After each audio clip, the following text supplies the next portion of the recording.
दोस्तों, जहां देश में इंडिया वर्सेस इंडिया की बात हो रही है, वहीं मौलाना बदरुद्दीन अजमल का भी तज़किरा होने लगा है। आज जो लेटेस्ट खबर आया है, मौलाना बदरुद्दीन अजमल AIUDF यानी all India United democratic front, जो आसाम में मुस्लिमों की नुमाइंदगी करती है,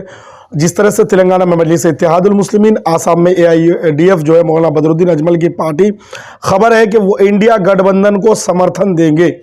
इस तरह की खबरें मौसूल हो रही है, लेकिन इस पर हमारे तरफ से कोई पुख्ता सबूत तो नहीं, लेकिन सोशल मीडिया के जरिए में खबरें आ रही है कि मौलाना बदरुद्दीन अजमल AIUDF जो है वो समर्थन देंगे इंडिया को, यानी इंडियन डेमोक्रेटिक अलायंस जो बना है, यानी उसको समर्थन देंगे, जिसमें विपक्ष की बहुत 26 पार्टियां एकजुट हुई है।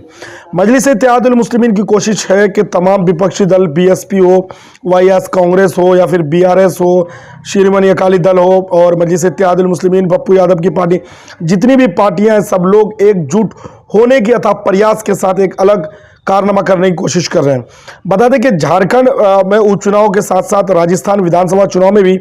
मजलिस इत्तेहादुल मुस्लिमीन कोई पार्टी के साथ गठबंधन करने की फिराक में। अगर ऐसी सूरत में गठबंधन हो जाती है और AIMIM चुनाव के मैदान में होती है, तो यकीनन इनको बड़ा लाभ मिलेगा। लेकिन मजलिस इत्तेहादुल मुस्लिमीन के लिए बड़ा चुनौती यह है कि NDA में तो जाने का सवाल ही पैदा नहीं होता है कि असदुद्दीन ओवैसी की पार्टी मजलिस इत्तेहादुल मुस्लिमीन यानी AIMIM जो है वो NDA में जाएंगे, किसी भी सूरत में नहीं जाएंगे। और इंडिया की बात अगर हम करें, तो इंडिया में जितने भी पार्टियां एकजुट हुई है, वो अलग बात है कि 2004 से लेकर के 2013 तक मजलिस इत्तेहादुल मुस्लिमीन जो है वो UPA गठबंधन में साथ में सरकार चलाया, आंध्रा में, और केंद्र की सरकार में भी शामिल रही।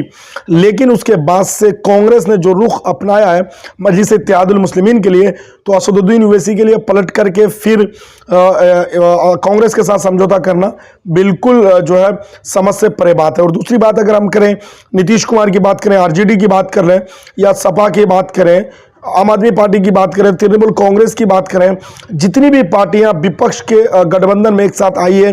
उन पार्टियों का मजलिस इत्तेहादुल मुस्लिमीन के साथ आना बिल्कुल गैर मुनासिब लगता है। क्योंकि अगर RJD की बात करें तो बिहार में चुनाव लड़ती है, JDU बिहार में लड़ती है, TMC जो है वो बंगाल में लड़ती है, समाजवादी पार्टी जो उत्तर प्रदेश में, आम आदमी पार्टी बिहार,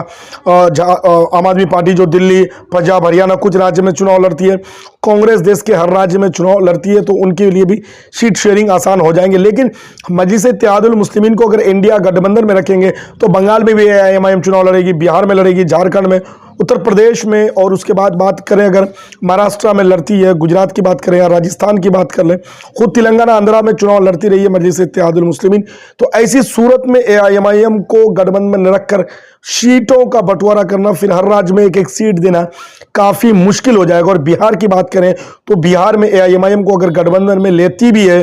तो हर हाल में मजलिस इत्तेहादुल मुस्लिमीन किशनगंज लोकसभा सीट पर ही दांव चलेगी, जो कि कांग्रेस का सेफ सीट है। लगातार कांग्रेस पार्टी यहां से जीतती रही है। और बता दें दोस्तों कि कांग्रेस पार्टी यानी मोदी लहर में जब बिहार में पूरे के पूरे 39 सीटें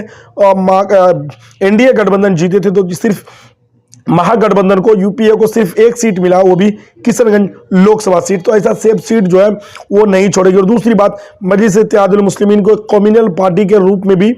यानी कि BJP को फायदा पहुंचाने वाली बात कह करके भी कुछ विपक्षी दल देखते हैं। तो ऐसी सूरत में इनका गठजोड़ होना, आपस में मिलना बिल्कुल जो है क्या समझ से परे। लेकिन मुस्लिमों की नुमाइंदगी की बात हम करें महागठबंधन में, तो जीरो बराबर है। और कश्मीर को निकाल दे अगर, तो मुस्लिमों की नुमाइंदगी अदर स्टेट में देश के वो बिल्कुल जीरो बराबर है। और इस गठबंधन में, इंडिया गठबंधन में मुसलमानों को हिस्सेदारी नहीं दिया गया। इस पर आपकी क्या विचार हो रहा है? कमेंट बॉक्स में जा करके इस बारे में आप अपनी राय हमें जाहिर जरूर करके